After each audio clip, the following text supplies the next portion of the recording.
Hello friends, आप देख रहे हैं रियलिटी ऑफ वर्ल्ड और आज हम बात करने वाले हैं द रूम मूवी के बारे में कि कैसे इसमें इल्यूमिनाती ने एक कमरे के जरिए खुद को दिखाकर लोगों को ये बात बताई है कि अगर किसी को भी हम अपने साथ मिलाते हैं या कोई भी हमारे साथ मिल जाता है तो वो हमारे राज आम लोगों को नहीं बता सकता है और बताने की कोशिश भी करेगा तो हम लोग उसे मार देंगे। और दोस्तों, सुशांत के बारे में तो आपको पता ही होगा कि उसको भी इल्यूमिनाती तंजीम ने ही मारा था और सुशांत को भी इस बात का पता था कि इल्यूमिनाती तंजीम मुझे मार देगी। और दोस्तों, सुशांत ने कई हिडन मैसेज भी दिए थे अपने, और इन हिडन मैसेज में वो लोगों को ये बता रहा था कि मैं मुसीबत में हूँ और मुझे मदद चाहिए। और दोस्तों, सुशांत को इल्यूमिनाती तंजीम ने इसलिए मारा था क्योंकि वो इल्यूमिनाती के राज आम लोगों को बताना चाहता था, और इससे पहले को वो इल्यूमिनाती के राज आम लोगों को बताता, इससे पहले ही उसे इल्यूमिनाती तंजीम ने मार दिया। और दोस्तों, अगर आप चाहते हैं कि मैं सुशांत के ऊपर भी एक वीडियो बनाऊँ, अगर आप उसके हिडन मैसेज जानना चाहते हैं तो मुझे कमेंट सेक्शन में बता दीजिए, मैं उसके ऊपर भी एक वीडियो बना दूंगा। तो दोस्तों, वीडियो शुरू करने से पहले इस चैनल को सब्सक्राइब करके बेल आइकन को प्रेस कर लें ताकि मेरी हर आने वाली वीडियो का नोटिफिकेशन आपको मिलता रहे।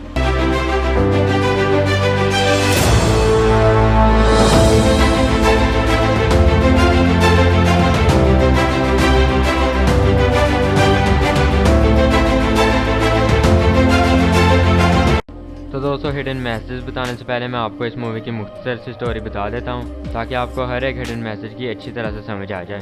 तो दोस्तों, केट और मैट जो कि इस मूवी के हीरोज़ हैं, ये दोनों एक नए घर में शिफ्ट होते हैं जो शहर से बहुत ही ज़्यादा दूर होता है, और इस घर में पहले ही एक फैमिली का मर्डर हुआ होता है, और इस घर में एक बहुत ही अजीब और मिस्टीरियस कमरा होता है। एक रात मैट उस कमरे में बैठा होता है और कहता है कि काश कि मेरे पास एक शराब की बोतल होती। तभी पूरे घर की लाइट्स जलने बुझने लगती हैं और उसके सामने एक शराब की बोतल आ जाती है। फिर सुबह के वक्त केट इस कमरे में दाखिल होती है और देखती है कि इस कमरे में बहुत सारी चीज़ें पड़ी हैं जो कि मैट सारी रात जाकर इस कमरे से विश करता रहता है। फिर मैट केट से कहता है कि ये कमरा जादुई है, इससे तुम जो भी चीज़ मांगोगे ये वही तुम्हें दे देगा। फिर ये दोनों मिलकर बहुत सारे पैसों और चीज़ों की विश करते हैं। फिर मैट केट को फैमिली प्लानिंग ट्राई करने के लिए कहता है, लेकिन केट इस बात से इनकार कर देती है क्योंकि पहले भी 2 बार मिसकैरेज हो चुका होता है। तो दोस्तों, मैट नाराज़ होकर थोड़ी देर के लिए शहर चला जाता है। केट अकेली ही घर पर होती है तो उसके जहन में बहुत ही अजीब सा ख्याल आता है कि क्यों ना कि मैं उस कमरे से ही एक बच्चे को मांग लूँ, और वो बिल्कुल ऐसा ही करती है। वो उस कमरे से एक बच्चे को मांग लेती है। जब मैट वापस घर आ रहा होता है तो वो गाड़ी की टंकी में पेट्रोल डलवाता है, और जब वो अपनी पॉकेट में से पैसे निकालने लगता है तो उसकी पॉकेट में से मिट्टी निकलती है। तो वो तभी वापस घर आता है और कुछ पैसे उठाकर खिड़की से बाहर फेंकता है, और वो पैसे भी मिट्टी बन जाते हैं। तो दोस्तों, मैट को पता चलता है कि हमने जितने भी उस कमरे से चीज़ें ली हैं वो सब हम घर से बाहर नहीं लेकर जा सकते, और अगर घर से बाहर लेकर जाएंगे तो वो सब मिट्टी बन जाएंगी। तो दोस्तों, मैट केट से जाकर मिलता है और देखता है कि उसके पास एक छोटा बच्चा है, और मैट को पता चल जाता है कि ये बच्चा उस कमरे के ज़रिए इस दुनिया में आया है। एक दिन बच्चा काफ़ी रो रहा होता है और केट उसे घर से बाहर लेकर जाने लगती है। तभी मैट केट से कहता है कि इस बच्चे को घर से बाहर लेकर मत जाना, लेकिन उसे असल रीज़न नहीं बताता है कि ये बच्चा मर जाएगा। लेकिन केट उसकी बात ना मानते हुए बच्चे को बाहर लेकर जाती है और वो बच्चा रोने लगता है और तेज़ी से बड़ा होने लगता है।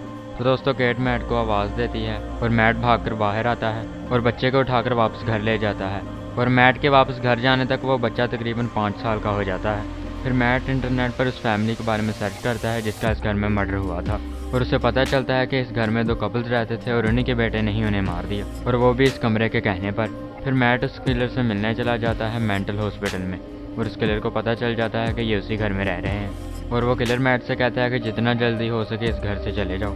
अब केट उस बच्चे को ही सब कुछ अपना मानने लगती है, और इसी वजह से केट और मैट में रिलेशनशिप कुछ अच्छा नहीं रहता।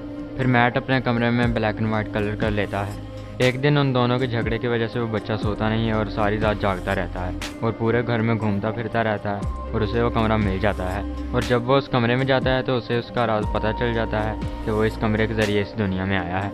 फिर मैट को उस किलर का फ़ोन आता है और वो बताता है कि मैं भी उस कमरे के ज़रिए ही इस दुनिया में आया हूँ, और मैं उस घर में से तब तक बाहर नहीं निकल सकता था जब तक मैं अपने माँ बाप को मार नहीं देता, इसलिए मैंने अपने माँ बाप को मार दिया ताकि मैं बाहर की दुनिया देख सकूँ। फिर रात हो जाती है और मैट, केट और वो बच्चा सो जाते हैं। फिर रात को वो बच्चा उन दोनों को सोते हुए देख लेता है और अपनी माँ के लिए एक अट्रैक्शन फील करता है। सुबह होते ही वो बच्चा घर से बाहर चला जाता है और जब वो वापस आता है तो तकरीबन 25 साल का हो जाता है। फिर अंदर आकर वो मैट को मारने की कोशिश करता है और इस दौरान केट को चोट लग जाती है और वो बेहोश हो जाती है। केट को जब होश आती है तो मैट उसे बताता है कि हम दोनों के दरमियान फ़ाइट हुई थी और फाइट के दौरान वो मर गया है। फिर दोस्तों, मैट केट के साथ ज़्यादती करता है और साथ ही ये कहता है कि इसके ऊपर मेरा भी हक है। तभी केट को पता चलता है कि ये मैट नहीं बल्कि ये वही बच्चा है, और इसने उस कमरे के ज़रिए खुद को मैट में चेंज कर लिया है। फिर जब रियल मैट को होश आती है तो मैट और केट मिलकर इसको घर से बाहर फेंक देते हैं, जिससे ये तेज़ी से बड़ा होने लगता है और बूढ़ा होकर मर जाता है। फिर ये लोग इस घर को छोड़कर एक नए घर में शिफ्ट हो जाते हैं। तो दोस्तों ये तो थी इस मूवी की स्टोरी, और अब हम बात करते हैं हिडन मैसेज के बारे में जो इस मूवी में दिए गए हैं। तो दोस्तों इस कमरे के बारे में मैं आपको आखिर में बताऊंगा। पहले जो दूसरे हिडन मैसेज हैं उसके बारे में मैं पहले आपको बताता हूँ। इस मूवी में उल्टा पेंटाग्राम भी दिखाया गया है, और उल्टा पेंटाग्राम के बारे में मैं आपको पहले भी कई दफ़ा बता चुका हूँ कि उल्टा पेंटाग्राम काले जादू में इस्तेमाल होता है। इसके अलावा ब्लैक एंड वाइट कलर दिखाया गया है, और ब्लैक एंड वाइट कलर बुराई और अच्छाई को शो करता है।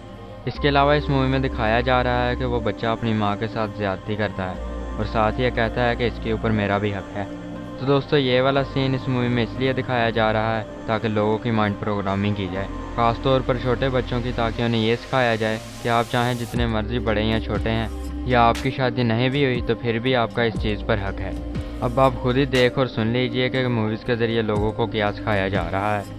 मैं ये नहीं कह रहा हूँ कि हर मूवी में ही ऐसा दिखाया जाता है, लेकिन कुछ मूवीज़ ऐसी हैं जिनसे आपकी माइंड प्रोग्रामिंग की जाती है और आपको गलत चीज़ें सिखाई जाती हैं, ऐसी चीज़ें जिन्हें करने के लिए हमें हमारा मज़हब इजाज़त नहीं देता है। और दोस्तों इल्यूमिनाती तंजीम मूवीज़ में या सॉन्ग्स में हमें ऐसे सिम्बल्स या सीन्स इसलिए दिखाती है ताकि हमारी माइंड प्रोग्रामिंग की जाए और हमें हमारे मज़हब के ख़िलाफ़ किया जाए। तो दोस्तों अब हम बात करते हैं उस मिस्टीरियस कमरे के बारे में जो इस मूवी में दिखाया गया है।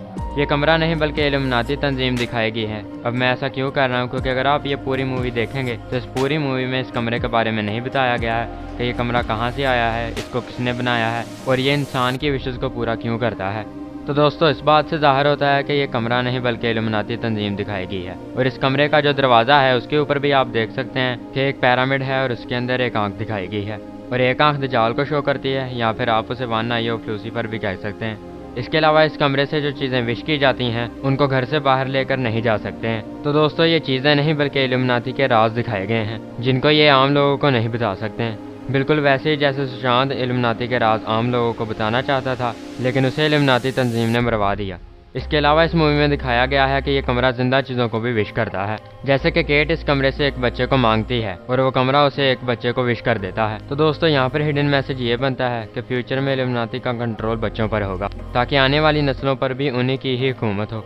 और दोस्तों जैसा कि आप जानते हैं कि बच्चों को कार्टून्स देखना बहुत ही ज़्यादा पसंद है, और इल्यूमिनाती तंजीम कार्टून्स में भी अपने हिडन मैसेज देती है ताकि बच्चों की माइंड प्रोग्रामिंग की जाए और उन पर कंट्रोल किया जाए। तो दोस्तों ये तो थी आज की वीडियो। आई होप कि आपको ये वीडियो पसंद आई होगी। अगर पसंद आई है तो इसको लाइक कीजिए, शेयर कीजिए इसे अपनी फैमिली और फ्रेंड्स के साथ, और मुझे कमेंट सेक्शन में बताइए कि मैं नेक्स्ट वीडियो किसके ऊपर बनाऊं, और इस चैनल को सब्सक्राइब करके बेल आइकॉन को प्रेस कर लें ताकि मेरी हर आने वाली वीडियो का नोटिफिकेशन आपको मिलता रहे। तो मिलते हैं नेक्स्ट वीडियो में, तब तक अपना बहुत सारा ख्याल रखिएगा। Thank you for watching this video.